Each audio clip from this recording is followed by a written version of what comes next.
Hello guys, this is Nyoy TV and for today's video, nag-visit ako sa isang gallery. Ang pangalan ay Art Circle. Matatagpuan ang Art Circle dito sa Circuit Makati, dito sa barangay, part na ito ng Barangay Olympia, malapit sa Barangay Olympia kasi this is my hometown, Makati.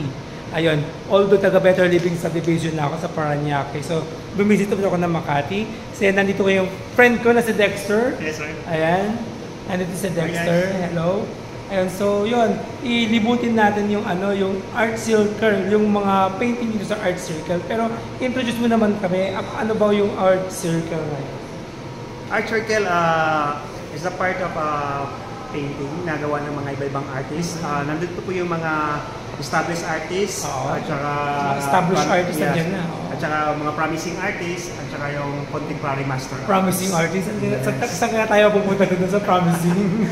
Sa promising artists kasi, yung mga nag-umpisa pa lang sila, pero running to established artists. Pag established artists, marami ng mga kilalang collector, at saka marami ng mga achievement na nagawa na. Ayun yung mga established artists.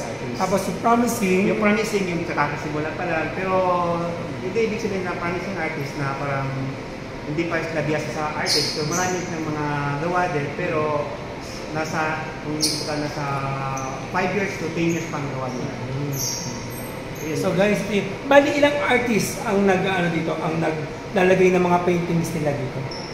So ngayon we have 35 artists or 60, yes. 35 to 60 painter, artist na nag-display ng kanilang mga paintings dito sa Art Circle Gallery. Art Circle Gallery po dito sa Ayala Mall, Circuit Makati, sa 3rd floor po. Matad po ng Art Circle Gallery. So ayun guys, visitin itong gallery nila dito sa may Circuit Makati. Ang daming paintings.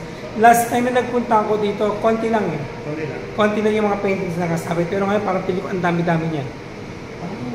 Kasi actually ang Art Circle we have 17 branches sa lahat ng mall. Hindi naman sa lahat, pero may 17 branches. Meron.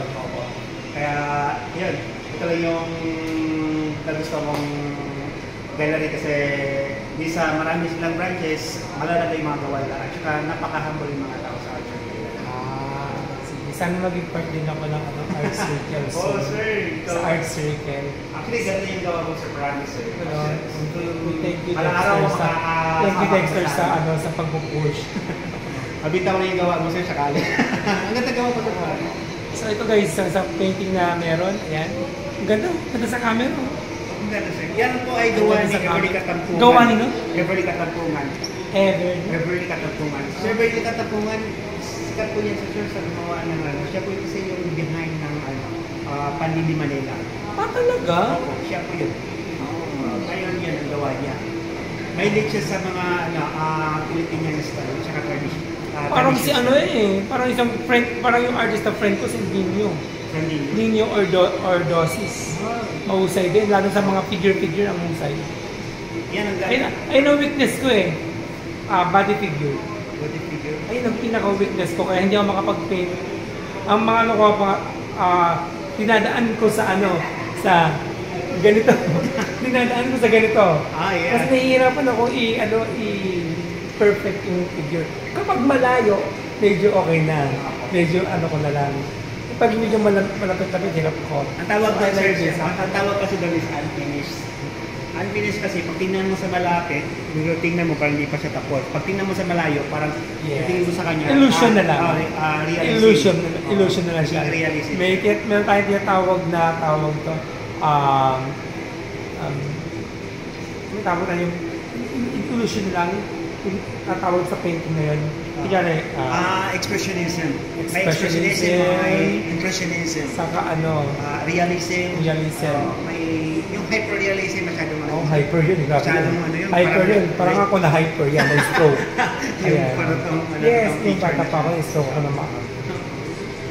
So, ayun yung mga painting guys. Ang gaganda. Sana, next time yung painting ko ma-display din dyan. Oh, sir, sure. As a new artist, beginner, iba yung pakiramdam. Kahit di pa ako makabenta, ma-display lang yung painting. Ang sarap-sarap ng pakiramdam ng gano'n. Opo, actually, sir, parang sinasabi ko, gagawa pa ako ng mas maganda. Gagawa pa ako ng ganyan. Ganun yung feeling, di ba? Actually, alam mo sa ibang artists, they're not looking for the price of painting. They're looking for the value of art. Actually, ang painting naman kasi, yun naman kasi sabing mahal or mura, is the value. Yes. Value talaga kung paano ginawa yung art, kung paano pinaghirapan. Kasi just to mag-image yun. Kaya kasi pag once gumawa ka ng isang painting, hindi yun na maulit, di ba? Yes, no. Hindi yan ano. Kunyari ito, ginawa to ng artist. Ginawa yung artist. Sasabihin ng isa, pwede pag gumawa pa ako ng isa pang ganyan. Hindi na Hindi mo yan na mahuhulot yung eksaktong ganyan kasi hindi mo na Xerox copy yan eh. So, pwedeng katulad, pero hindi na perfect exactly nandun. Yes, hindi. Ibang-iba talaga pagka yung original na talaga. Parang nakakatawa gawa rin ng mga ganyan. Oh. Yan naman siya inspired by Picasso, Pablo Picasso, yung sikat na artist na national artist na Asian. European artist. Si Pablo Picasso. Pablo Picasso? Yes, si Pablo Picasso mahilig siya sa mga cubism. Cubism. Van Gogh? Si Van Gogh? Si Van Gogh hindi. Si Van Gogh mahilig siya sa ganun, no? Yun si Van Gogh. Saan? Yung tanawin. Ay, sa dulo? Hindi, yung doon. Saan? Yung doon. Ito? Yeah, this one. That one.